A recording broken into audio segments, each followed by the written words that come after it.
Hello students, कैसे हैं आप सभी। मैं विकास राठौर स्वागत करता हूं talking text books leaving no child behind present from Kota to India teaching live, जहां पे आप लोगों को ओलंपियाड्स के साथ साथ स्कूल एग्जामिनेशंस की प्रिपरेशन भी करवाई जा रही है और मेरे साथ साथ आप लोगों को बहुत ही ऑसम टीम इसमें आप लोगों की बहुत जबरदस्त हेल्प कर रही है। तो आज हम जो देखने वाले हैं वो है हमारा क्लास 6 का ज्ञान वाला रिवीजन वाला सेशन। मतलब ये कि अभी तक हम लोगों ने जिन चैप्टर को पढ़ लिया है या जिन चैप्टर्स के बारे में हम ऑलरेडी डिस्कस कर चुके हैं उनको अपन एक बार फटाफट देखेंगे। कहने का मतलब ये है कि हम हो सकता है कि पहला और दूसरा चैप्टर एक बार देख लें, ओके, इसके बाद में दूसरा या तीसरा देख लें, या हो सकता है कि पहला और तीसरा देख लें। तो अब हम जो देखेंगे, मैं आप लोगों के सामने सिंपल सी बात ये कि जो अभी तक पढ़ा है ना अपन लोगों ने, उसको अपन अभी तक कितना लर्न कर पाए, अभी तक अपन उसमें से कितना सीख पाए,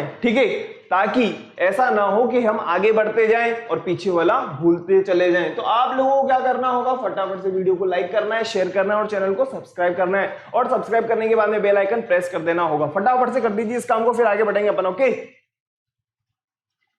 तो अभी तक हम लोगों ने 6 क्लास में प्लांट्स वाला चैप्टर देख लिया, गेटिंग टू नो प्लांट्स देख चुके हैं ना बेटा अपन, ठीक है। गेटिंग टू नो प्लांट्स के बाद में हम लोगों ने क्या देखा था, आप लोगों को पता होगा, हम लोगों ने देखा था फूड एंड इट्स कंपोनेंट। फिर उसके बाद में जो हमारा चैप्टर हो चुका है और एनसीईआरटी को भी हम डिस्कस कर चुके हैं, उसमें हम लोगों ने देखा था living organism and their surrounding. लेकिन आप लोगों को एक चीज और पता होगी, वो ये कि हमारी कुछ एक्टिविटीज बची हुई हैं, तो उन एक्टिविटीज को भी अपन जो बची हुई हैं उनको भी अपन यहीं पे ही डिस्कस कर लेंगे, ओके। फटाफट से आगे बढ़ते हैं। तो आप लोगों को क्या करना होगा, सिंपल सा काम हुई है कि गूगल प्ले पे जाना है। गूगल प्ले पे जाने के बाद में टेलीग्राम को डाउनलोड कर लेना होगा। डाउनलोड करने के बाद में जो 6 क्लास के जो स्टूडेंट्स हैं उनके लिए जो पाथ बना हुआ है t.me/ttb06, ये वाला पाथ फॉलो करना होगा, ओके। जैसे आप ये पाथ फॉलो करोगे तो यहाँ पे आप लोगों के लिए जो सैंपल पेपर्स हैं, सैंपल डीपीपीस वगैरह यहाँ पे आप लोगों के लिए अवेलेबल है, आप इजीली उनको एक्सेस कर सकते हो, नो प्रॉब्लम। आगे बढ़ते हैं। जो कि 6 क्लास वालों के लिए ही दिया हुआ है, आप लोगों को यहाँ पे इजीली नजर आ रहा होगा और क्लियर भी होगा। जैसा कि 6 क्लास के जो स्टूडेंट्स हैं और भी जबरदस्त तैयारी करनी है, या 7th क्लास के हैं, 8th क्लास के हैं, 9th के हैं, 10th के हैं, कोई दिक्कत वाली बात नहीं। और भी जबरदस्त तैयारी करने के लिए क्या करना होगा बेटा, टॉकिंग टेक्स्ट बुक की वेबसाइट को विजिट करना होगा। और जैसा कि यहाँ पे जो आप लोगों को दिया हुआ है 6 क्लास के लिए, स्टडी मटेरियल है, लाइव रिकॉर्डेड क्लासेस है, होमवर्क है, क्विजेस है एंड एक्सपेक्टेड क्वेश्चंस है। आप जैसे ही बाय नाउ पे क्लिक करते हो, बाय नाउ पे क्लिक करने के बाद में आप सेकंड नंबर के पेज पे आ जाओगे। यहाँ पे आप लोगों को मिलने वाला है 30% डिस्काउंट। वो कैसे, आप लोगों को सिंपल सा कोड यूज करना होगा, VR Live, ओके। आप जैसे इस कोड को अप्लाई करते हो तो 9000 में से 30% डिस्काउंट होने के बाद में जो पेबल अमाउंट है वो हो जाएगा 6300, ओके। और आप लोगों को इतना ही पे करना है। और जैसे ही आप बाय पैकेज पे क्लिक करते हो, आप अपनी सुविधा अनुसार जैसे आपको सहूलियत लगे आप अपना पेमेंट कर सकते हो। फिर भी अगर कोई प्रॉब्लम रहती है तो आप इन नंबर पे कॉल करके अपनी समस्या का समाधान प्राप्त कर सकते हो। क्लियर। आगे बढ़ते हैं फटाफट से। जो आज हम देखने वाले हैं, आप लोगों के सामने नजर आ रहा होगा ज्ञान। कहने का मतलब ये है कि आज हमें जो ज्ञान मिलने वाला है, या हम ये कहें कि आज जिसके बारे में हम चर्चा करने वाले हैं, इस लीफ को देखने के बाद में लग रहा है हमें कि हम गेटिंग टू नो प्लांट्स के बारे में देखेंगे कुछ, और कुछ हम लिविंग ऑर्गेनिजम्स के बारे में देखेंगे, ओके। तो आप लोगों को क्या करना होगा, फटाफट से आपके जो नोट्स हैं उन नोट्स को भी देखते रहना है, ताकि आप लोगों को ये ना लगे कि सर ने हमें ये तो पढ़ाया ही नहीं, या हमने जब ये पढ़ा था तो हमें समझ में आया ही नहीं। लेकिन आप लोगों के लिए एक बहुत अच्छी चीज जो मैं बता दूं, जो बच्चे अगर बीच में छोड़ के ना जाएं, क्योंकि आज मैं आप लोगों को दोबारा से क्लोरोप्लास्ट की स्ट्रक्चर, स्टोमेटा, ये वापस से समझाने वाला हूं, क्योंकि मेरे को पता है जब हमने इस चीज को देखा था तो हमारी बहुत सारी क्वेरीज रह गई थी, ओके।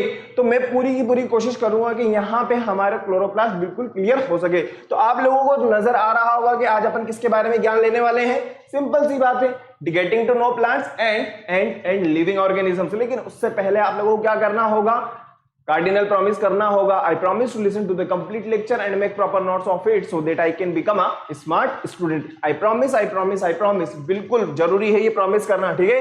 हो गया होगा, चले आगे फटाफट से। जैसा कि आप लोगों को यहाँ पे नजर आ रहा है, रूट सिस्टम की सबसे पहले हम चर्चा करना चाहते हैं। कोई भी चीज कभी भी आ सकती है रेंडमली, ऐसा नहीं है कि यहाँ पे मुझे भी नहीं पता कि क्या चीज आने वाली, हाँ लेकिन इतना मुझे जरूर पता है कि क्लोरोप्लास्ट तो आएगा ही आएगा, ओके, ऐसा नहीं है। चलो अब मेरी बात को समझने की कोशिश करिएगा, थोड़ी सी समझ में आ गई, बाकी सब समझ में आ जाएगा, टेंशन वाली बात नहीं। देखो रूट सिस्टम की अगर मैं बात करता हूं तो आप लोगों को पता होता है, आप लोगों से कहा होगा अगर बेस मजबूत है तो कोई प्रॉब्लम वाली बात नहीं है। कहने का मतलब ये नहीं होना चाहिए। देखो बेटा, मैं आप लोगों से एक छोटी सी बात लेकिन मीनिंगफुल है, छोटी सी बात है लेकिन मीनिंगफुल है। अब आप लोगों से अगर ये कहा जाए कि सर हमने एनवायरमेंट के बारे में तो कभी पढ़ा ही नहीं, एक बार बताओ क्या कभी नहीं पढ़ा बेटा? एक बार बताओ मुझे, आपने कभी एनवायरमेंट के बारे में नहीं पढ़ा? बिल्कुल पढ़ा होगा। देखो जब हम सेकंड क्लास में होंगे या थर्ड क्लास में होंगे, हो सकता है कि हम इतने ज्यादा इन चीजों को मानते करते नहीं हो, या फिर हम हो सकता है कि खेलने कूदने में रह गए हो, कोई दिक्कत नहीं है। लेकिन इसका मतलब ये नहीं कि कोई बच्चा अगर आकर के ये कहे कि सर मैंने तो ये चीज पढ़ी ही नहीं, मैं तो पहली बार देख रहा हूं। अरे ऐसा इंसान है एनवायरमेंट के बारे में नहीं जानता। थर्ड स्टैंडर्ड में, फोर्थ स्टैंडर्ड में, फिफ्थ स्टैंडर्ड में आता है हमारा एनवायरमेंट क्या है, और उसकी जो डिफरेंट लेयर्स होती है उनके बारे में भी बताया जाता है। एनसीईआरटी में भी पढ़ता हूं, ऐसी बात नहीं है। तो ऐसा नहीं होना चाहिए कि सर हम तो पहली बार देख रहे हैं, ओके। तो कहने का मतलब यह है कि बेस हमारा बिल्कुल मजबूत होना चाहिए। ऐसा नहीं होना चाहिए कि हम आगे बढ़ते जा रहे हैं और पीछे वाले भूलते जा रहे हैं, आगे वाले पढ़ते जा रहे हैं, पीछे भूलते जा रहे हैं। इसीलिए मैं ये ज्ञान वाला जो सेशन है आप लोगों के लिए लेकर के आया हूं, ताकि बीच बीच में हम लोगों ने जो पीछे वाला जो पढ़ा है उसका एक बार हमारा रिवीजन हो सके, ओके। तो कोई प्रॉब्लम नहीं होनी चाहिए इस मामले में। रूट के बारे में हम देखना चाहते हैं, तो रूट के बारे में आप लोगों को बहुत अच्छी तरीके से पता होगा। जो रूट सिस्टम होता है, जो एक बीज से निकल के, जो एक सीड से निकल करके नीचे की तरफ जाएगा, और आप लोगों को पता है कि सबसे इंपॉर्टेंट रोल प्ले करता है रूट सिस्टम। किसके लिए? प्लांट्स के लिए। प्लांट्स में क्या होगा, जो वाटर का एब्जॉर्प्शन हो रहा है, और प्लांट को जिसने स्टैंड करके रखा हुआ है, जिसकी वजह से पेड़ खड़ा हुआ है, जिसकी वजह से पेड़ आंधी तूफान सबको सह लेता है, तो उसमें सबसे इंपॉर्टेंट रोल क्या होता है? रूट्स का होता है, ओके। ये रूट्स अपन को देखनी है आज, और टाइप्स ऑफ रूट्स के बारे में अपन थोड़ा सा डिस्कस करेंगे। फटाफट से देखते हैं। तो रूट्स के बारे में लिखा हुआ है, root system is the underground non green part of the plant, it consist of primary root and its branches. आप लोगों को पता होगा जो रूट्स होती हैं, ऐसा तो है ही नहीं ना कि एक ही रूट है, ऐसा नहीं होता है, ठीक है। बहुत सारी रूट्स वगैरह आप लोगों ने कभी देखा होगा, कभी गलती से अगर कोई पेड़ वगैरह उखाड़ा होगा तो आप लोगों ने देखा होगा कि बहुत सारी उसकी रूट्स होती है इस तरीके से, बहुत सारी, ठीक है, और बहुत अंदर तक फैली हुई होती है, जिसकी वजह से जो प्लांट होते हैं वो इजीली आंधी तूफान में भी खड़े हुए रहते हैं, ठीक है। कैरेक्टरिस्टिक्स ऑफ रूट्स की अगर अपन बात करते हैं, they develop from the radical of the seed, बिल्कुल सही बात है। They grow towards the soil and water, जो जिधर की तरफ वाटर है, जिधर की तरफ सोइल है, उस तरफ इनकी ग्रोथ होती है। They grow away from the sunlight, वहां पे क्या जमीन के अंदर सनलाइट जा रही है क्या? जमीन के ऊपर ही सनलाइट है, ठीक है। इनका सनलाइट से कोई नाता नहीं है, कोई लेना देना नहीं है, okay. They do not have nodes and inter nodes. हम लोगों ने नोड्स के बारे में भी पढ़ा हुआ है और इंटर नोड्स के बारे में भी पढ़ा हुआ है। याद है ना आप लोगों को मैंने बताया था जब हमने स्टेम पढ़ा था, है ना। स्टेम में हमने कौन सा एग्जांपल देखा था? Ginger, okay. जब मैंने आप लोगों को बताया था बेटा ये तो नोड्स होते हैं, ओके, और दो नोड्स के बीच का जो स्पेस होता है, ये मान लीजिए ये नोड्स है, ये नोड्स है, इन दोनों के बीच का जो स्पेस होता है उसे कहा जाता है inter nodes. They have many lateral branches that is called secondary और टर्शरी। अब आप लोगों को पता होगा कि जो रूट होती है उसके अंदर एक तो क्या होगी? प्राइमरी ब्रांच, मतलब एक तो प्राइमरी होगी मतलब वो तो मेन रूट होगी, मेन रूट पे अपन काउंट करेंगे, ओके। और उसके बाद में जो निकलने वाली है, उन्हें कहा जाता है सेकेंडरी, उन्हें कहा जाता है टर्शरी, ओके। अब सेकेंडरी से जो निकलेगी वो टर्शरी हो जाएगी। और अब आगे देखते हैं फटाफट से नेक्स्ट। रूट सिस्टम की अगर अपन बात करें तो क्या क्या फंक्शन होते हैं आप लोगों को पता होगा, रूट का कितना इंपॉर्टेंट रोल होता है। It main function of the root is to absorb water and nutrients from the soil for the plant. अब एक बार बताओ, जो फोटोसिंथेसिस प्रोसेस हो रही होती है, फोटोसिंथेसिस प्रोसेस होती है, उसके अंदर आप लोगों को पता है ना, रॉ मटेरियल क्या होता है, वाटर होता है, और वाटर और न्यूट्रिएंट्स होते हैं, उनको एब्जॉर्ब करने का काम किसका होता है, मुख्य भूमिका होती है किसकी, रूट की। Okay, this water is used by the leaves to make food. Next अपन बात करें, आप लोगों को पता होगा प्लांट्स को बाइंड करने का काम किसका होता है, रूट्स का होता है। Some plants roots perform special function of storing foods, वो तो हम मॉडिफिकेशन ऑफ रूट्स के बारे में अपन वहां पे देखेंगे। जैसा कि आप लोगों को पता होगा, गाजर वगैरह आपने खाई होगी, मूली वगैरह आप लोगों ने खाई होगी, स्वीट पोटैटो वगैरह आप लोगों ने खाए होंगे, तो ये है क्या, ये मॉडिफिकेशन ऑफ रूट्स है। ठीक है, आगे बढ़े। कुछ रूट्स होती है ना जो खाने योग्य होती हैं, एडिबल होती है, सिंपल सी बात। आगे बढ़ते हैं फटाफट से। देखिए, पार्ट्स ऑफ रूट की अगर अपन बात करते हैं तो प्राइमरी रूट के बारे में मैं आप लोगों को ऑलरेडी बता चुका हूं। देखो, ये सबसे थिक है ना, थिक वाली जो है इसे कहा जाता है प्राइमरी रूट। ओके, नेक्स्ट अपन बात करें, इससे जो ब्रांचेस निकल रही हैं उन्हें कहा जाएगा सेकेंडरी रूट्स। अब सेकेंडरी रूट से जो ब्रांच निकल रही है उसे कहा जाएगा टर्शरी रूट। ये चल क्यों नहीं रहा है, चल गया। अब आप लोगों को एक बात बताऊं मैं, जो ये रूट का जो यहां पे बिल्कुल टिप होता है ना, टिप, यहां पे प्रेजेंट होते हैं रूट केप।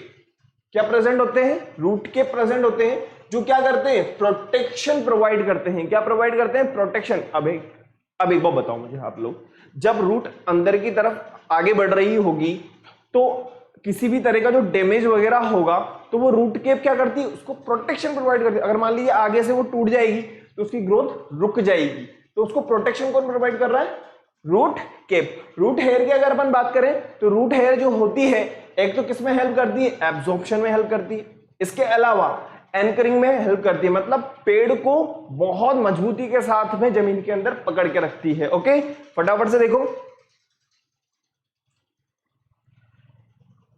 अभी तक आप लोगों को जो भी बताया गया है मुझे लगता है बिल्कुल सिंपल होना चाहिए, है ना, इसीलिए हमारा रिवीजन हो जाएगा फटाफट से, टेंशन वाली कोई बात नहीं। फटाफट से आगे बढ़ते हैं। Next, types of root. अब आप लोगों को पता होगा टाइप्स ऑफ रूट की अगर मैं बात करूं तो देखो, यहां पे आप लोगों को एक मेन रूट नजर आ रही है ना, एक मेन रूट है ना, ये एक मेन रूट है ये, ठीक है, ये प्राइमरी रूट भी कह सकते हैं अपन इसको, क्या कह सकते हैं, प्राइमरी रूट भी कह सकते हैं। ओके, और इस प्राइमरी रूट से बहुत सारी रूट्स निकल रही है, देखो ये निकल रही, ये निकल रही है ना।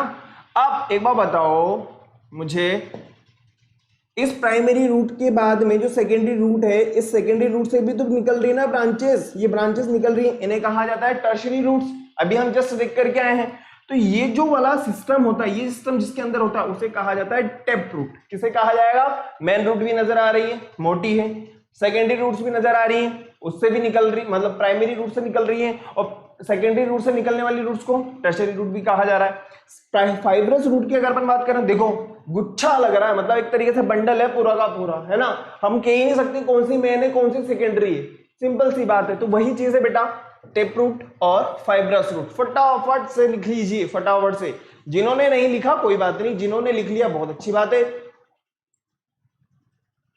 Fibrous root and tap root, tap root and fibrous root. Tap root की अगर बात की जाए तो ये किस टाइप के प्लांट्स में मिलते हैं, डाइकोट। फाइब्रस रूट की अगर अपन बात करें तो ये किसमें मिलेंगे, मोनोकोट। एग्जांपल की अगर मैं बात करता हूं तो आप लोगों को पता हुआ, ग्रेम है, बीन है, पी है, मैंगो है, कैरेट है, रेडिश है। अगर इसके एग्जांपल की अपन बात करें, वीट, राइस, बार्ले, ग्रासेस वगैरह, आप लोगों ने देखा होगा बिल्कुल फाइब्रस रूट होती है उनके अंदर, कोई फिक्स रूट नजर ही नहीं आती, उसमें गुच्छा नजर आता है नीचे की तरफ, है ना। चले आगे बढ़ते हैं फटाफट से। मॉडिफिकेशन ऑफ रूट, देखिए जैसा कि मैंने आप लोगों से कहा था ना कि मॉडिफिकेशन ऑफ रूट, ये एक बार बताओ, ये जो कैरेट है ये है क्या, ये एक तरीके से रूट है, ये तो ऊपर की तरफ नजर आता है, लीफ वाला जो पार्ट है ये ऊपर की तरफ नजर आएगा, लेकिन ये वाला जो पार्ट होता है ये रूट होता है। अब बताओ ये इडेबल है कि नहीं है, सिंपल सी बात है। रेडिश की अगर अपन बात करें, ये वाला पार्ट इडेबल होता है ना। दलिया की अपन बात करें तो नीचे वाला पार्ट एडिबल होता है। स्वीट पोटैटो की अगर बात करते हैं तो इसकी जो रूट होती है वो क्या होती है, स्वेल अप हो जाती है। ओके, इसे कहा जाता है मॉडिफिकेशन ऑफ रूट। क्या कहा जाएगा, मॉडिफिकेशन ऑफ रूट। नेक्स्ट आगे बढ़ते हैं फटाफट से। देखिए अब हम बात करना चाहते हैं स्टिल्ट रूट और प्रॉप रूट। अभी तक तो हम लोगों ने ये देखा है कि जो रूट होती हैं वो हम खा रहे हैं, है ना, लेकिन कुछ रूट्स ऐसे भी होती हैं बेटा जो सपोर्ट प्रोवाइड करती हैं। क्या करती हैं, जो सपोर्ट प्रोवाइड करती हैं, और सपोर्ट प्रोवाइड करती हैं उन्हें कहा जाता है स्टिल्ट रूट या प्रॉप रूट। स्टिल्ट रूट की अगर मैं बात करूं, जैसे कि बैम्बो वगैरह जो बिल्कुल पतले पतले पेड़ होते हैं ना, अब एक बार बताओ, पतला सा तो पेड़ है और ऊंचा बहुत ऊपर जाएगा, तो उसको नीचे से सपोर्ट तो चाहिए ना यार। अब एक बार बताओ, ज्यादा ही ऊपर हो जाएगा, आंधी तूफान आए निमट जाएगा। अब लोगों ने देखा भी होगा, कोई भी पतला इंसान होता है, हमारी गली में हो या कोई भी हो या हमारी सोसाइटी के अंदर हो, तो हम क्या कहते हैं, भैया जी अंदर हो जाओ, नहीं तो हवा का झोंके के साथ में निकल जाओगे। तो उसको क्या करते हैं, सपोर्ट प्रोवाइड करते हैं। तो सपोर्ट क्यों प्रोवाइड किया जा रहा है, ताकि वो वहां पे बना रहे, सिंपल सी बात है। तो जो स्टिल्ट रूट की बात करते हैं अपन, जैसे बेम्बो वगैरह है, मेज वगैरह है, शुगर केन है, आप लोगों ने देखा होगा बिल्कुल पतले पतले पेड़ पौधे होते हैं ये, है ना। तो इनको क्या होता है, एडिशनल सपोर्ट चाहिए होता है। इसे कहा जाता है एडवेंटिशियस रूट्स होती हैं। क्या होती हैं, एडवेंटिशियस रूट्स होती हैं, जो किसके अंदर काउंट करते हैं हम, स्टिल्ट रूट के अंदर काउंट करते हैं। प्रॉप रूट की अगर मैं बात करूं, जैसे कि बेनियन ट्री है, रबर ट्री है, इनकी जो ब्रांचेस होती है ना बहुत ज्यादा मोटी होती है, मतलब हम ये कह सकते हैं कि बहुत ज्यादा हैवी हो जाती है। अब हैवी जो चीज है तो उसको यार खड़ा रहने के लिए या उसको वहां पे बने रहने के लिए सपोर्ट तो चाहिए ना, अदरवाइज क्या होगा। और मान लो पेड़ तो अपनी जगह पे चल रहा है, लेकिन अगर उसकी जो ब्रांच है वो टूट जाएगी, नुकसान हो जाएगा ना। तो इसी वजह से क्या होता है, देखो इसकी जो ब्रांचेस होती है तो यहाँ पे एडिशनल रूट्स निकल करके आती है, इसे कहा जाता है एडिशनल रूट्स, और यहाँ होती है एडवेंटिशियस रूट्स। क्लियर, चलें आगे, क्लियर है ना, आगे बढ़े। ठीक है, देखो नेक्स्ट अपन बात करते हैं फंक्शंस ऑफ रूट के बारे में। किसकी बात करें, फंक्शन ऑफ रूट। एक बार आप इसको देखिए फिर आगे बढ़ेंगे अपन। फंक्शन ऑफ रूट,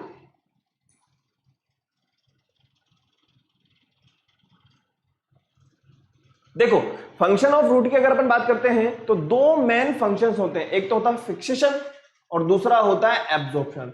फिक्सेशन को आप बता सकते हो बहुत इजीली कि सोइल के अंदर जिसने फिक्स किया हुआ है या जिसकी वजह से सोइल के अंदर फिक्स है वो क्या है, रूट है। एब्जॉर्प्शन की अगर अपन बात करें, वाटर एंड मिनरल का जो एब्जॉर्प्शन हो रहा होता है वो किसकी वजह से हो रहा होता है, रूट की वजह से ही होता है। क्लियर, आगे बढ़ते हैं फटाफट से। स्टेम के बारे में अपन देखते हैं। तो स्टेम जो होता है, आप लोगों को पता होगा कि स्टेम में क्या होते हैं, नोड्स और इंटर नोड्स होते हैं। ओके, और फ्लावर हैं, ब्रांचेस हैं। इसके अलावा मैं बात करूं कि फ्रूट्स वगैरह हैं, बर्ड्स वगैरह, उनको बियर करने का काम किसका होता है, स्टेम का होता है। और सबसे इंपॉर्टेंट चीज वो ये कि कंडक्शन का जो काम होता है वो किसका होता है, स्टेम का ही होता है। क्लियर, आगे बढ़े फटाफट से। देखिए सपोर्ट, सबसे पहली चीज तो सपोर्ट प्रोवाइड हो रहा है किस किस को, ब्रांचेस को, लीव्स को, फ्लावर को, फ्रूट्स को। ओके, नेक्स्ट हम बात करें कंडक्शन, वाटर हो चाहे फूड हो, इन दोनों का कंडक्शन भी किसकी वजह से हो रहा होता है, स्टेम की वजह से ही हो रहा होता है। क्लियर, आगे बढ़े फटाफट से। ओके, लीफ के अपन बात करते हैं। Kitchen of the plant is known as leaf. अभी वो बताओ, जो खाना बन रहा है लीफ का, प्लांट्स का जो खाना बन रहा है वो कहां बनता है, लीफ के अंदर बन रहा होता है। और आप लोगों को पता होगा जो गैसेस एक्सचेंज हो रहा होता है, किसकी बात कर रहे हैं अपन, गैसेस एक्सचेंज की अपन बात कर रहे हैं, ब्रीथ की अपन बात कर रहे हैं, तो वो कहां से होता है, लीफ से हो रहा होता है। और प्लांट के नीचे अगर अपन कभी कभार, मतलब ट्री के नीचे अगर अपन कभी कभार जाते हैं या हम गए होंगे कभी कभार, आप लोगों को लगा हुआ यार बहुत ज्यादा गर्मी हो रही है, थोड़ी सी देर अपन जो है काम करते हैं, थोड़ा सा पेड़ पौधों के नीचे बैठ जाते हैं, थोड़ा सा सुस्ता लेते हैं, सिंपल सी बात है, थोड़ा सा रिलैक्स हो लेते हैं, तो हमें वहां पे कैसा महसूस होता है, एक अच्छा और ठंडा ठंडा महसूस होता है। तो क्यों हो रहा होता है, आप लोगों को पता है, ट्रांसपीरेशन की वजह से हो रहा होता है। किसकी वजह से हो रहा होता है बेटा, ट्रांसपीरेशन की वजह से हो रहा होता है। तो हम लोगों ने रूट्स को देख लिया, स्टेम को देख लिया, और बातों ही बातों में प्लांट्स की ट्री को भी देख लिया। ओके, ट्री के बाद में अपन बात करते हैं सबसे important, leaf is also known as kitchen of the plant, क्योंकि खाना कहां बनता है, प्लांट का, आप लोगों को पता है ना कहां बनता है, लीफ में बनता है। ओके, अच्छा, पार्ट्स ऑफ लीफ की अगर अपन बात करते हैं, एक मिनट, ये तार उलझ गया है, कोई बात नहीं, सुलझ गया है। देखो अपन बात करते हैं प्लांट्स जो लीफ के पार्ट्स होते हैं उनके बारे में। देखो ये वाला जो पार्ट होता है ना, ये तो स्टेम के साथ में अटैच होगा, इसे कहा जाता है पेटियोल। ओके, और जो ब्रॉड ग्रीन पार्ट आपको नजर आ रहा है इसे कहा जाता है लेमिना। क्या कहा जाएगा? लेमिना। और पेटियोल हो गया हमारा। अब आप लोगों को पता होगा, कभी आपने लीफ वगैरह को चलते फिरते तोड़ा होगा, तो जो बीच वाली जो लेयर होती है बहुत ज्यादा थिक होती है, इसे कहा जाता है मिडरिब। और जो मिडरिब होती है, मिडरिब से बहुत सारी लाइंस निकली हुई होती हैं, इन्हें कहा जाता है वेन्स। क्या कहा जाता है बेटा? वेन्स। तो हम ये कह सकते हैं कि सबसे जो थिक वेन है, जो सबसे थिक वेन है वो कौन सी है? मिडरिब है। कौन सी है? मिडरिब है। ओके, थोड़ा सा फास्ट चलेंगे बेटा अपन। ओके, चलिए आगे बढ़ते हैं फटाफट से। क्लोरोप्लास्ट के बारे में अपन फटाफट से बात करते हैं। देखो क्लोरोप्लास्ट के बारे में आप लोगों को पता होगा कि क्लोरोप्लास्ट की वजह से ही जो प्लांट्स का कलर है वो ग्रीन होता है। क्यों? क्योंकि क्लोरोप्लास्ट किसको कंटेन करते हैं? क्लोरोफिल को कंटेन करते हैं। ओके, और क्लोरोफिल जो होता है वो एक ग्रीन पिगमेंट होता है। कैसा पिगमेंट होता है? ग्रीन पिगमेंट होता है, जिसकी वजह से प्लांट्स का जो कलर होता है वो ग्रीन होता है। क्लियर? आगे बढ़ते हैं फटाफट से। अब एक बार बताओ, हमने प्लांट्स की लीफ को देखा, और लीफ में हम लोगों ने ये देखा कि गैसेस एक्सचेंज भी हो रहा है और ट्रांसपिरेशन भी हो रहा है। तो कहने का मतलब ये है कि कुछ ना कुछ तो ऐसा प्रोसेस हो रहा होगा, कुछ ना कुछ तो ऐसा मैकेनिज्म होगा जिसकी वजह से हो रहा होता है। बिल्कुल सही बात है। देखो ये तो ओपन स्ट्रोमेटा है, ये क्लोज स्ट्रोमेटा है। ओके, अब ये जो ओपन और क्लोज जिसकी वजह से हो रहा होता है उसे कहा जाता है गार्ड सेल। क्या कहा जाएगा उसको? गार्ड सेल कहा जाता है। ओके, ये गार्ड सेल है बेटा। क्या है? गार्ड सेल है। और गार्ड सेल की वजह से जो स्ट्रोमेटा होते हैं वो ओपन होते हैं, क्लोज होते हैं। ठीक है, और ये किसको कंटेन करते हैं? क्लोरोप्लास्ट को। क्लोरोप्लास्ट में क्या होता है? क्लोरोफिल। और क्लोरोफिल में क्या होती है? Photosynthesis process. तो कहने का मतलब ये है कि स्ट्रोमेटा वो पोर होता है जहां से ट्रांसपिरेशन भी हो रहा होता है और गैसेस एक्सचेंज भी हो रहा होता है। फटाफट से आगे बढ़ते हैं। क्लोरोप्लास्ट के बारे में एक बार आप लोग देख लीजिए, मैं आप लोगों को इसकी पूरी की पूरी स्ट्रक्चर समझा दूंगा। देखो एक बार बताओ, आप लोगों ने देखा होगा, मैंने आपको पहले भी बताया था, मैं आप लोगों को दोबारा फिर से बता रहा हूं, जो बाहर की तरफ जो आपको मेम्ब्रेन नजर आ रही है, मेम्ब्रेन का सिंपल सा मतलब होता है बाउंड्री। मेम्ब्रेन का सिंपल सा मतलब होता है लेयर। सोचने समझने की बात नहीं। आप नहीं सोचो कि सर ये मेम्ब्रेन तो पहली बार देख रहे हैं, तो मैं आप लोगों को बता रहा हूं कि जो ये मेम्ब्रेन वर्ड है ये है क्या? लेयर है। क्या है? लेयर है। सिंपल सी बात। ओके, अब आप लोगों को थोड़ी सी हल्के कलर में नजर आ रही होगी, ये होती है इनर मेम्ब्रेन। क्या होती है बेटा? इनर मेम्ब्रेन होती है। अब इन दोनों मेम्ब्रेन के बीच की जो स्पेस होती है इसे कहा जाता है इंटर मेम्ब्रेन स्पेस। क्या कहा जाएगा? इंटर मेम्ब्रेन स्पेस कहा जाएगा। अब इसमें क्या होते हैं? बहुत सारे क्या होते हैं? कॉइन्स बने हुए होते हैं। अब एक बंडल की अगर मैं बात करता हूं तो उसे कहा जाएगा ग्रेनम। क्या कहा जाएगा? ग्रेनम। और अगर एक कॉइन की मैं बात करता हूं, सिर्फ और सिर्फ एक कॉइन, उसे कहा जाएगा थाइलेकोइड। क्या कहा जाएगा? थाइलेकोइड कहा जाएगा। और इस थाइलेकोइड के अंदर होती है फोटो सिंथेसिस प्रोसेस। मतलब पूरी की पूरी प्रोसेस क्लोरोप्लास्ट के अंदर ही होती है। ओके, चले आगे बढ़ते हैं फटाफट से। अच्छा, अब हम जो है नेक्स्ट चैप्टर के बारे में ज्ञान लेने वाले हैं। ओके, क्योंकि आज हम क्या देख रहे हैं? ज्ञान वाला सेशन देख रहे हैं, है ना। तो मैंने आप लोगों को बताया था कैरेक्टरिस्टिक्स ऑफ लिविंग ऑर्गेनिज्म। तो सबसे इंपॉर्टेंट फूड तो लेना ही पड़ेगा। ओके, क्योंकि फूड लेंगे तभी तो काम बनेगा भाई, तभी तो हमारी ग्रोथ होगी भाई। एक बार बताओ, हमारा जो डेवलपमेंट हो रहा है, हमारी जो ग्रोथ हो रही है, उसके पीछे हमारे फूड का बहुत अहम रोल है। ओके, नेक्स्ट, ग्रोथ जो हो रही है, आप लोगों ने देखा होगा, आप लोग पहले छोटे थे, फिर थोड़े से और बड़े हो गए, अब और ज्यादा बड़े हो जाओगे, मतलब एक बढ़ते जाओगे ना, मतलब उम्र तो बढ़ती है ना, ग्रोथ तो हो ही रही है। चाहे वो कोई सा भी हो, चाहे वो प्लांट्स हो, चाहे वो डॉग हो, चाहे वो ह्यूमंस हो, सभी के अंदर हमें ग्रोथ नजर आ रही होती है। नेक्स्ट हम बात करें रेस्पॉन्स टू स्टिमुलाई। एक बार बताओ, आप लोगों ने कभी देखा होगा कि आपके घर में फोन आया तो हमारा जो ध्यान होता है वो रिंग की तरफ चला जाता है और हम उसको रेस्पॉन्स कर रहे होते हैं, या फिर जैसे कि कोई गर्म चीज को हमने छू लिया तो एकदम से छोड़ देते हैं। सोचने समझने ऐसा थोड़ी ना है कि फोन आएगा तो मुझे उठाना नहीं, फोन आता है तो हम उठाते, चाहे वो कंपनी का ही हो, लेकिन उठाते तो है ना, उसको रेस्पॉन्स तो करते हैं। हाँ, आप वहां तक पहुंचने में लेट हो जाओ तो एक अलग बात हो जाती है। ठीक है, नेक्स्ट अपन बात करें कैरेक्टरिस्टिक्स में, तो एक्सक्रीशन, जो आपने खाया है, अब वो आपकी बॉडी ने यूज कर लिया, जो अनडाइजेस्टेड फूड है वो बाहर निकल जाएगा। रिप्रोडक्शन की अगर अपन बात करें, जो न्यू ऑर्गेनिजम्स आपको नजर आ रहे होते हैं वो किस प्रोसेस के थ्रू नजर आएंगे? वो आएंगे रिप्रोडक्शन प्रोसेस के थ्रू। ओके, अब आपने जो फूड खाया है, इस फूड से एनर्जी मिलेगी। अब एनर्जी के लिए क्या करना पड़ेगा? रेस्पिरेशन करना पड़ेगा। कहने का मतलब हमें ब्रीथ इन और ब्रीथ आउट करना पड़ेगा। कहने का मतलब ये है कि फूड का ऑक्सीडेशन करना पड़ेगा। अब फूड का जो ऑक्सीडेशन होगा वो कहां होता है? हमारे लंग्स में होता है। और आप लोगों को पता है हमारे जो लंग्स है वहां पे कोई आदमी तो नहीं बैठाना कि नहीं यार ऑक्सीजन आएगी तो उसको पकड़ लेंगे और बाकी सभी केसेस को छोड़ देंगे। ऐसा है क्या? किसी के बैठा हुआ है को जो बाहर निकल करके आता है, भैया जो आपसे बोलता है बार बार तू ऑक्सीजन कम क्यों ले रहा है, ऐसा तो नहीं हुआ ना? तो कहने का मतलब ये है कि कोई ना कोई तो ऐसा मैकेनिज्म है हमारी बॉडी के अंदर, वो होते हैं हमारे आरबीसी। ओके, आप लोगों ने सुना होगा रेड ब्लड सेल्स, और रेड ब्लड सेल्स का जो काम होता है वो होता है ऑक्सीजन को ट्रैप करना, और बाकी जो अदर गैसेस होती है उनको एक्सक्रीट कर देते हैं। सिंपल सी बात। ओके, ये सारे के सारे लिविंग ऑर्गेनिजम्स की क्या होते हैं बेटा? कैरेक्टरिस्टिक्स होते हैं। फटाफट से इनको एक एक बार अपन देखते जाते हैं। नीड फॉर फूड, एक बार बताओ, आपने जो खाना खा रहे हो तो हमारे फूड के अंदर बहुत सारे न्यूट्रिएंट्स प्रेजेंट है, और वो जो भिन्न भिन्न न्यूट्रिएंट्स प्रेजेंट है वो हमारी बॉडी के भिन्न भिन्न डेवलपमेंट के लिए रेस्पॉन्सिबल है। फटाफट से एक बार देख लीजिए, फिर आगे बढ़ेंगे अपन। Okay, we require energy for walking but require energy for flying. Resting position हो या किसी भी पोजीशन हो, हमें किसकी जरूरत रहती है बेटा? हमें एनर्जी की रिक्वायरमेंट रहती है। क्लियर? आगे बढ़ते हैं फटाफट से। अब आपने जो खाना खाया है वो बॉडी के अंदर चला गया। अब वो जो बॉडी के अंदर गया है तो वो क्या करेगा? हमारी बॉडी की ग्रोथ करेगा, चाहे वो प्लांट्स हो, चाहे वो एनिमल हो, चाहे वो ह्यूमंस हो। ओके, ऐसा थोड़ी ना है कि जो छोटा सा पेड़ है वो हमेशा छोटा ही रहेगा। ठीक है, ग्रोथ तो नजर आती है ना हम लोगों को। क्लियर?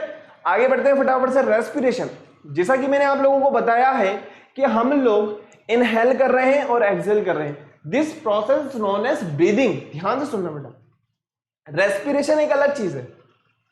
क्लियर हो जाना आज, क्योंकि 6th क्लास में हो आप, और 6th क्लास के अंदर ये जो चैप्टर आया है ये इसलिए आया है ताकि जब आप 7th क्लास के अंदर आओ, और जब आप 7th क्लास के बाद में 8th 9th और 10th क्लास में आओ तो आप लोगों को ये ना हो कि सर हमने तो ये पढ़ा ही नहीं।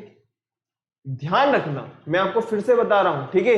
क्योंकि ब्लेम करना एक अलग चीज है और आना एक अलग चीज है। ठीक है, मैं आप लोगों को इसलिए बता रहा हूं, मैं जानता हूं कि मैं चाहता तो मैं इसमें ज्यादा नहीं बताता, लेकिन इसलिए बताना है क्योंकि हमें हमारा स्टैंडर्ड थोड़ा सा एडवांस करना है। ओके, हमें हमारी ओलंपियाड्स को थोड़ा सा ध्यान में रख के पढ़ना है। ठीक है, ताकि हम कैसा भी क्वेश्चन हो उसको इजीली देख लें या सोल्व कर लें। देखो, ब्रीदिंग एक अलग प्रोसेस है और रेस्पिरेशन एक अलग प्रोसेस है। ब्रीदिंग एक अलग प्रोसेस है और रेस्पिरेशन एक अलग प्रोसेस है। अब आप कहोगे सर ब्रीदिंग का मतलब? देखो, एयर लेना, एयर को रिलीज करना, ये ब्रीथ करना है बस। रेस्पिरेशन नहीं हुआ, रेस्पिरेशन नहीं हुआ है, रेस्पिरेशन नहीं हुआ है। रेस्पिरेशन होगा हमारे लंग्स के अंदर। ठीक है, देखो, एक होता है हम ब्रीथ करते हैं तो हम पेट को फुलाते हैं, नहीं, पेट नहीं फूलना चाहिए, हमारी छाती फूलनी चाहिए, क्योंकि हमें सांस को पेट में नहीं लेना है। पेट के अंदर तो कुछ होगा ही नहीं, सिंपल सी बात है। सांस का जो काम होता है वो हमारे लंग्स में होता है। ओके, लंग्स को जरूरत होती है, पेट को तो कोई जरूरत नहीं है। पेट को सिंपल सी बात है, आप फूड दो। ओके, तो हमें हमारी जो सांस है या हमारी जो ब्रीथ हम कर रहे हैं उसको लंग्स तक लेके जाना है, और लंग्स के अंदर होती है आरबीसीज, एल्वेलाई होती है वहां पे। आप टेंशन मत लो, सब समझ में आ जाएगा। मैंने आप लोगों को जब क्लास पढ़ाई थी तो मैंने लिविंग ऑर्गेनिजम्स के अंदर आप लोगों को एक बहुत बड़ा चार्ट भी बताया था। ओके, आप उस चार्ट को एक बार दोबारा देखना ताकि आपको इजीली क्लियर हो जाए। तो ब्रीदिंग एक अलग प्रोसेस है और रेस्पिरेशन एक अलग प्रोसेस है। रेस्पिरेशन में क्या होता है? हमारे फूड से हमें एनर्जी मिलती है। क्लियर? आगे बढ़ते हैं फटाफट से। और रेस्पिरेशन के लिए जो डिफरेंट डिफरेंट पार्ट्स हैं, अर्थवॉर्म की अगर मैं बात करता हूं तो अर्थवॉर्म में क्या होगा? स्किन के थ्रू। फिश की अगर मैं बात करता हूं तो गिल्स के थ्रू। डिफरेंट डिफरेंट पार्ट है, डिफरेंट डिफरेंट एनिमल में डिफरेंट डिफरेंट हम ये कह सकते हैं कि जो रेस्पिरेशन प्रोसेस हो रहा होता है उसके लिए रेस्पिरेटरी ऑर्गन अलग अलग है। क्लियर? ह्यूमंस की अगर अपन बात करें तो हमारे पास में क्या होते हैं, लंग्स होते हैं, है ना। प्लांट्स की अगर मैं बात करूं तो स्टोमेटा है, स्टोमेटा से गैसेस एक्सचेंज हो रहा है ना, हमने देखा था ना, जो गार्ड सेल्स होती हैं वो ओपन हो जाती हैं और क्लोज हो जाती है। क्लियर? आगे बढ़ते हैं फटाफट से।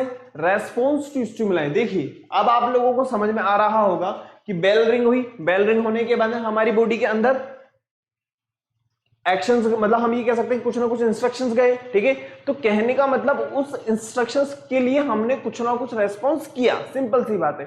आपने कोई गर्म चीज छू ली, उसको एकदम से छोड़ना। हमारी बॉडी में अगर मान लीजिए कहीं पे भी कांटा लगता है तो हम एकदम से पीछे हट जाते हैं, ऐसा थोड़ी ना कि पूरा का पूरा कांटा चुभता ही रहता है, सोचने की जरूरत नहीं पड़ती, एट अ टाइम वो मूवमेंट हो चुका होता है ना। तो इसे कहा जाता है रेस्पॉन्स टू स्टिमुलाई। आगे बढ़ते हैं फटाफट से। हैबिटेट से रिलेटेड, हैबिटेट से रिलेटेड है। एक बार बताओ मुझे आप लोग, क्या कैमल के बारे में हम लोगों ने नहीं देखा? बिल्कुल देखा हुआ है। किस हैबिटेट से रिलेटेड है?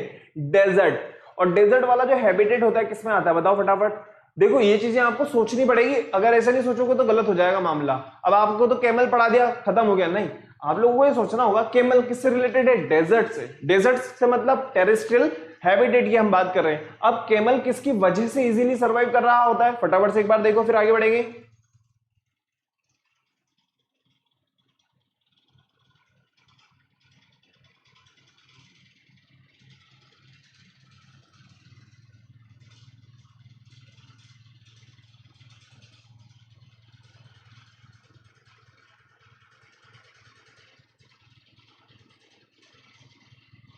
देखो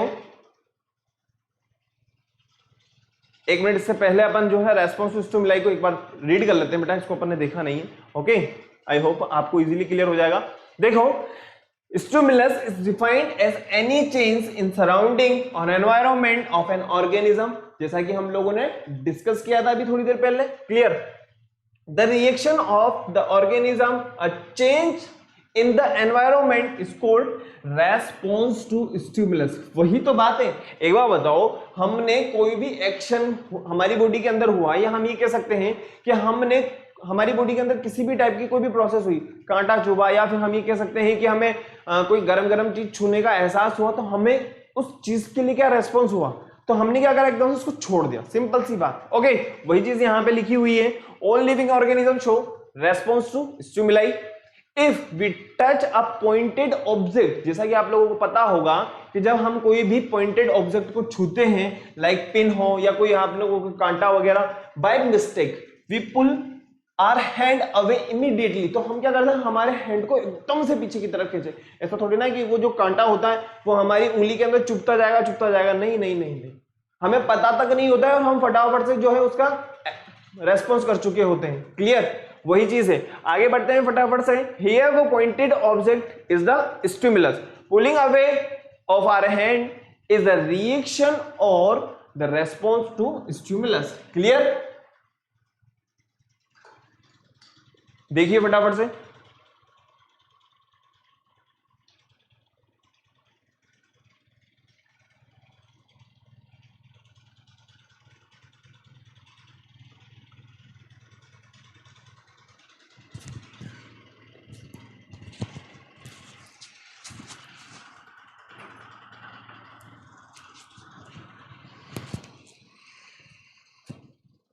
हो गया? चले आगे, चलो आगे देखते हैं फटाफट से। देखो, कैमल के बारे में हम लोगों ने पहले भी डिस्कस किया था, अपन दोबारा से डिस्कस करते हैं। It has long legs which provide protection from the heat of the same. मतलब ये कि जो उसकी जो पैर हैं, या हम ये कह सकते हैं जो उसकी लेग्स हैं, वो कैसी होती है बेटा? लंबी होती है, जिसकी वजह से उसको क्या मिलता है? प्रोटेक्शन मिलता है। क्योंकि आप लोगों को पता है, क्योंकि मैंने आप लोगों को बताया हुआ है, जब हमने डेजर्ट हैबिटेट को पढ़ा था या डेजर्ट रीजन वाले हैबिटेट्स को हमने जब डिस्कस किया था, तो मैंने आप लोगों को बताया था कि जो सोइल है वो दिन के टाइम पे बहुत ज्यादा गर्म हो जाती है और रात के टाइम में बहुत ज्यादा ठंडी, मतलब जितनी गर्म होगी उतनी ही ज्यादा ठंडी भी हो जाती है। तो इसकी वजह से उसको प्रोटेक्शन तो मिलना चाहिए ना, तो वो प्रोटेक्शन किसकी वजह से मिल रहा है? उसकी लेग्स की वजह से मिल रहा है। किसकी वजह से मिल रहा है? लेग्स की वजह से मिल रहा है। Excrete small quantity of urine. अभी आप बताओ, जब स्मॉल क्वांटिटी के अंदर यूरिन का वो एक्सक्रीशन कर रहा है, तो सिंपल सी बात है कि उसकी बॉडी के अंदर वाटर लॉस कम हो रहा होता है। अब वाटर लॉस कम हो रहा है तो अपन भी समझ सकते हैं कि वो इजीली डेजर्ट रीजन के अंदर सर्वाइव कर सकता है। नेक्स्ट हम बात करें, दे डू नॉट स्वेट। अभी बताओ, हमारी बॉडी के अंदर तो बहुत ज्यादा स्वेटिंग वगैरह होती है हम लोगों को, ठीक है, पसीना वगैरह बहुत ज्यादा आता है जिसकी वजह से हमें प्यास ज्यादा लगती है ना। लेकिन इसके पास में ऐसा, तो एक तो यूरिन भी कम निकल रहा है, दूसरी चीज स्वेट भी कम हो रहा है। तो प्रॉपर हम ये कह सकते हैं कि ये जो एनिमल है, कैमल जो है, वो डेजर्ट रीजन के लिए बिल्कुल आराम से सरवाइव कर सकता है। क्लियर? वही चीज लिखी हुई है, कैन लिव विदाउट वाटर।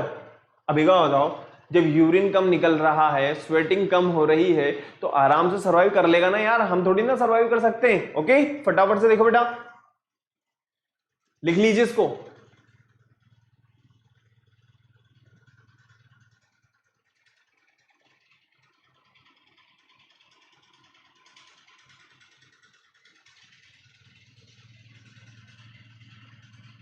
हम ज्ञान वाले सेशन के अंदर कोई सी भी कभी भी किसी भी टाइप की स्लाइड्स को ले सकते हैं, ऐसा नहीं है कि यही फिक्स है। ओके, लेकिन आप लोगों को बेटा उन चीजों के लर्न होना चाहिए, और टेंशन मत लो, जो पड़ा हुआ है वही आएगा, टेंशन वाली कोई बात नहीं है। ओके, जब एक्स्ट्रा आएगा तो मैं खुद आप लोगों से कह दूंगा कि बेटा ये कुछ एक्स्ट्रा है। ओके,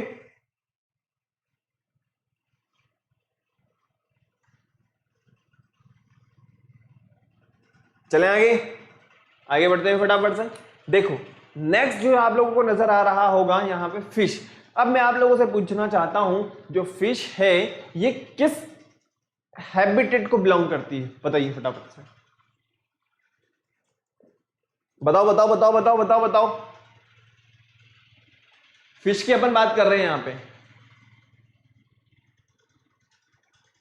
किस हैबिटेट से बिलोंग करती है?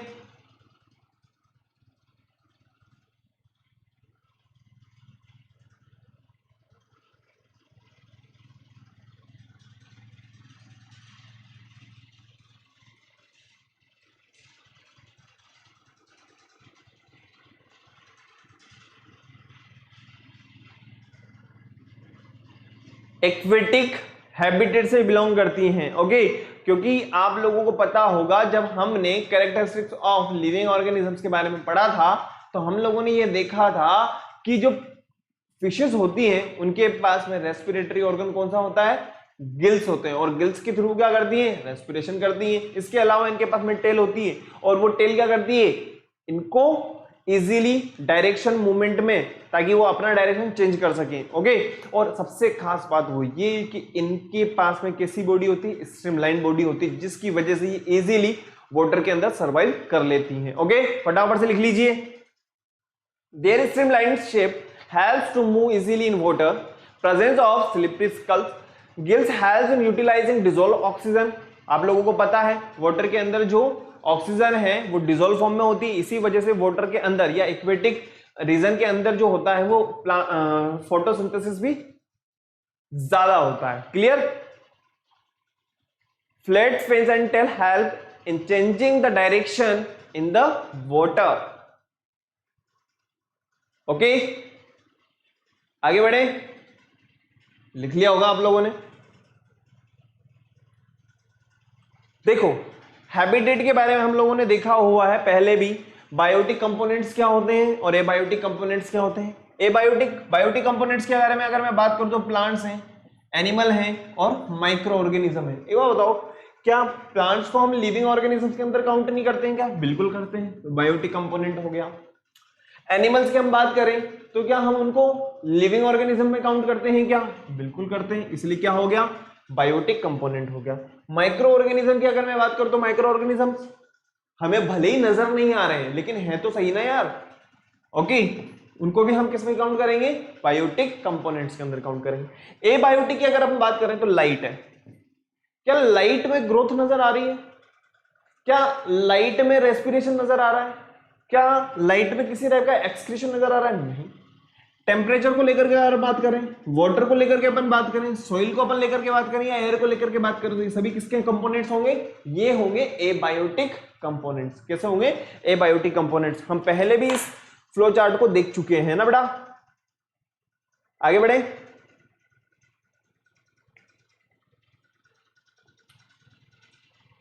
देखिए फटाफट से, अडेप्टेशन से रिलेटेड है। adaptation in animal and plants in different habitat.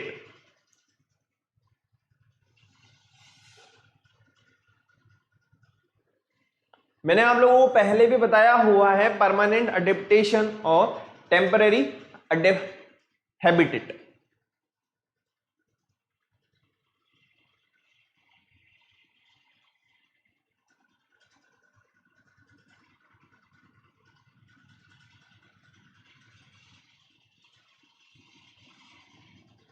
देखिए अडेप्टेशन की अगर अपन बात करते हैं, the tendency of an organism to develop certain specific features which improve the chances of its survival in the environment in which it lives is known as adaptation. Clear? Example की अपन बात करते हैं, camel and desert rat are adapted to the desert habitat. Adaptation is the two types, एक permanent adaptation होगा और दूसरा temporary habitat होगा। ओके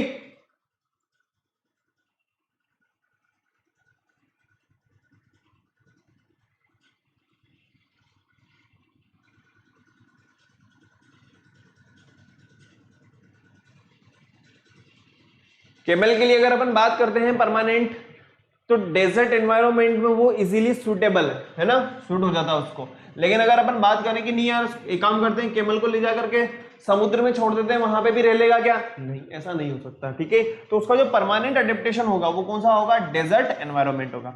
फिश की अगर अपन बात करें तो फिश वाटर के अंदर इजीली रह सकती है। क्लियर? आई होप आपको क्लियर हो गया होगा और हमारा रिवीजन वाला मकसद जो है वो भी कंप्लीट हो चुका है ना। तो आप लोगों को क्या करना है, फटाफट से एक बार वापस से रिवीजन करना है। क्लियर? आप लोगों को क्या करना है बेटा? रिवीजन करना होगा।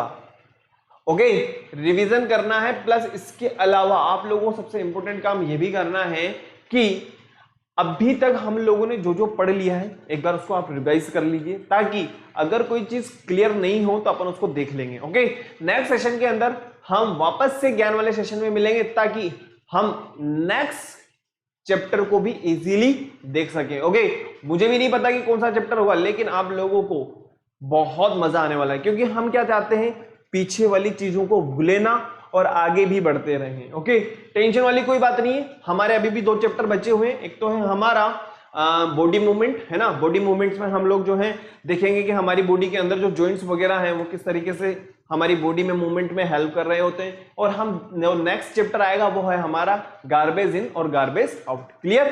तो आप लोगों को क्या करना है, वीडियो को लाइक करना है, शेयर करना है और चैनल को सब्सक्राइब करना है। Okay, thank you, Vande Mataram.